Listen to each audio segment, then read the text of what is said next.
नमस्कार मित्रांनो, आज आपण दिल से दिल तक या कथा मालिकेचा शेवटचा भाग बघणार आहोत. बाळाचं नाव काय ठेवलं जाणार आहे बेटा? सगळ्यांनी नाव ठरवण्याची जबाबदारी नीरववर सोडली होती आणि सर्वजण उत्सुकतेने त्याच्याकडे पाहत होते.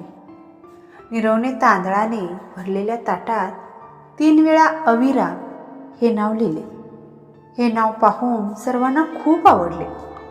अक्षया तर खूप खुश होती. बघता बघता केव्हा 1 वर्ष निघून गेलं समजलंच नाही.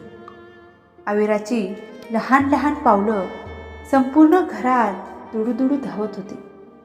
अविराचे गोड बोबडे बोल सर्वांना खूप आवडायचे. नीरवचं तर कामावर लक्षच लागायचं नाही. केव्हा आपल्या मुलीला भेटतो असं त्याला वाटायचं. पूर्वा तर तिच्याच पाठीमागून फिरायची. पूर्वा आणि जय या दोघांचं काहीच दिवसात घरच्यांनी लग्न लावून दिलं. नीरव आणि अक्षया दोघेही पती पत्नी एकमेकांकडे पाहून हसत होते. ते दोघेही खूप खुश होते. त्या क्षणी त्यांच्यामध्ये फक्त प्रेम आणि आनंदाचं वातावरण होतं.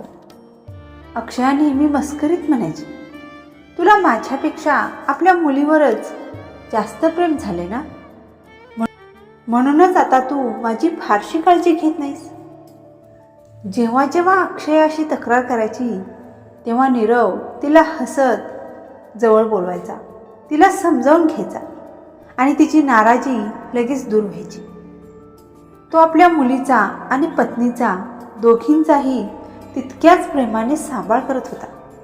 आपलं प्रेम दोघींमध्ये समान वाटून तो आयुष्य अतिशय शांततेने आणि समाधानाने जगत होता.